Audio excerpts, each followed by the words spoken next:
some more NBA discussion slash reaction video. We have a special edition, a Celtics championship edition, a Celtics championship edition. I am wearing my Jason Tatum right now jersey while I'm making this video right now. I got the classic white on, but they did defeat the Dallas Mavericks in a 5-game series.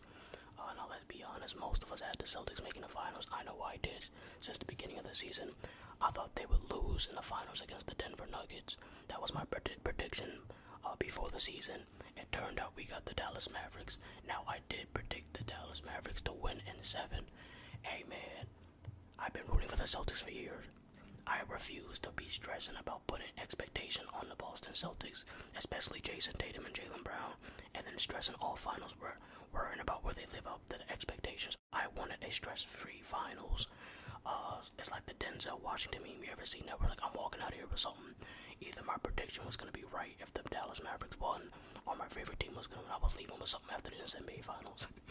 But yeah, make sure you like the video, comment, subscribe, go Celtics. Check the description for different topics we discuss in the video, because we're gonna talk about some controversial topics, especially the MVP.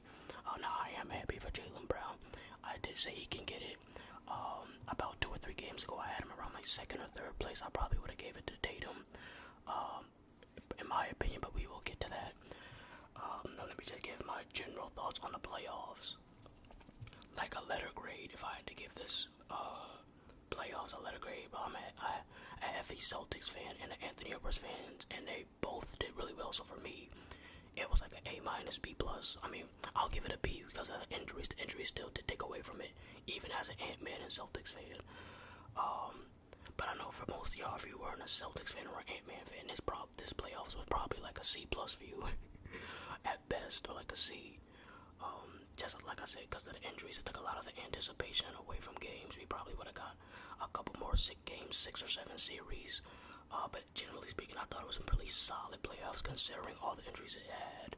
We did still get some games, 6s and 7s, the Knicks and Pacers, Mavericks and Thunder was good. Any game that the Timberwolves played was litty, low-key. But yeah, Cavs and Magic was pretty decent, so I think this playoff is a little underrated. I would give it like a B or B minus. Now let's talk about the finals grade. I would give this NBA Finals, once again, I'm a Celtics fan, so I would say it's an A because we haven't won since I was like in elementary school. I was like 7. But in terms of like being unbiased, it would probably be maybe a B minus because of the talent on the floor was still elite. You still had 2 elite top 10 players battling it out with Tatum and Luka. Then you had Kyrie and Brown, so there was a lot of talent to watch. A lot of players with deep bags, so it was still good to see that skill set. But in terms of like anticipation and like a game 6 or 7 and big shots, buzzer beaters and walk-offs, it was none of that. So I guess it depends on how you look at it. I would say it was like unbiased. I would say it was like a B minus. I'll say it was like a B minus finals. I just wish the games were a little bit closer. I did not like the blowouts to the playoffs. That was probably the worst thing, even more. That was worse than the injuries, was the blowouts. I did not like the blowouts in the playoffs. I felt it was so many of those. Every time I turned around, somebody, even in the series that went 7, it felt like they just took turns blowing each other out. So, like I said, I get that. But now let's get into some of the breakdown of the finals, man. Let's get into these numbers, because I actually do have it on my phone right here. You can hear me tapping it right here. Tapping the screen on my phone. Alright, so let's just pull up the statistics. We're going to talk about the MVP first. Alright, so Jason Tatum averaged 22.2 points per game. A little under 8 rebounds. I actually thought he averaged more rebounds in the finals, low-key. It felt like he averaged like 10 a game. He had 8 rebounds, 7 assists. In 5 games during the NBA Finals, Jaylen Brown had 20 points, 5 assists, 5 rebounds. So, statistically, Tatum was better in pretty much every category, but I do understand why Jaylen Brown got the award. He was the tone setter in Game 1, especially with his defense. He guarded Luka primarily. So I do see why they gave it to him. I'm not mad, like I said. He would be second on my MVP list, like a close second. But I do understand why he won it. He was He made some big shots, had some really explosive moments. He averaged over 20. Was pretty. I mean, he was all pretty efficient. I've seen him play worse.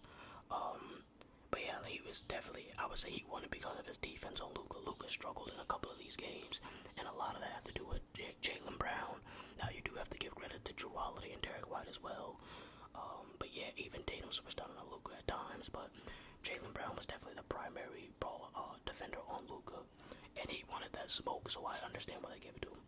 In my opinion, I would have gave it to Tatum because he was still the nucleus and the engine for our team. Everything that started, from what I could tell, because I did work a couple of the games, so I didn't get to see all 5 games live. I only got to watch like 3 or 2.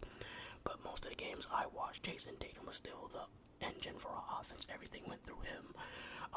Even for like when Jaylen Brown was going off, and some of the games, a lot of it was due to Jason Tatum's dribble penetration to get to the teeth of the defense and kick the ball out to open shooters when the defense collapses on him, collapses on him.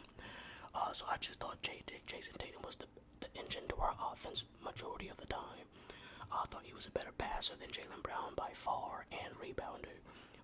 So I thought I would have gave this slight edge to Tatum, but like I said, I'm not mad. He deserves this, man.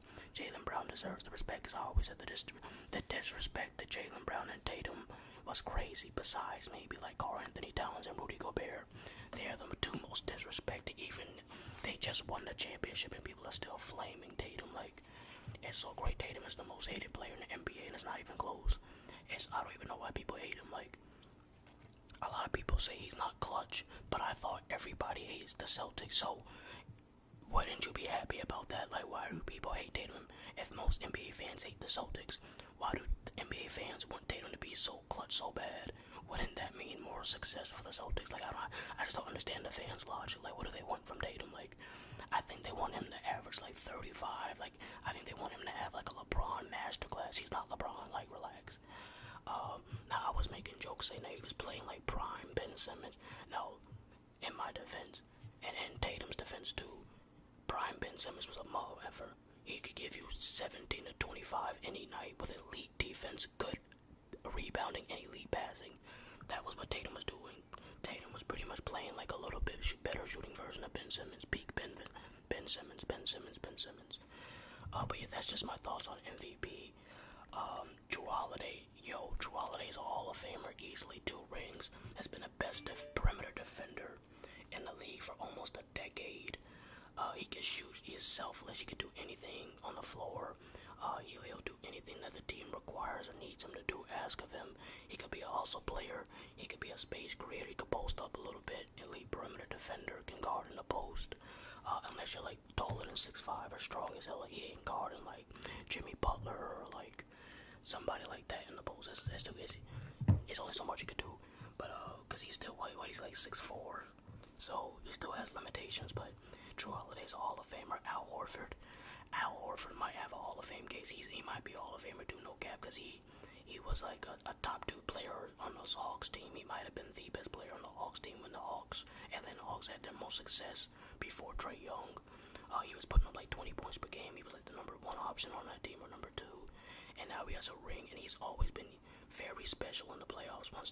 Even in the Boston Celtics runs.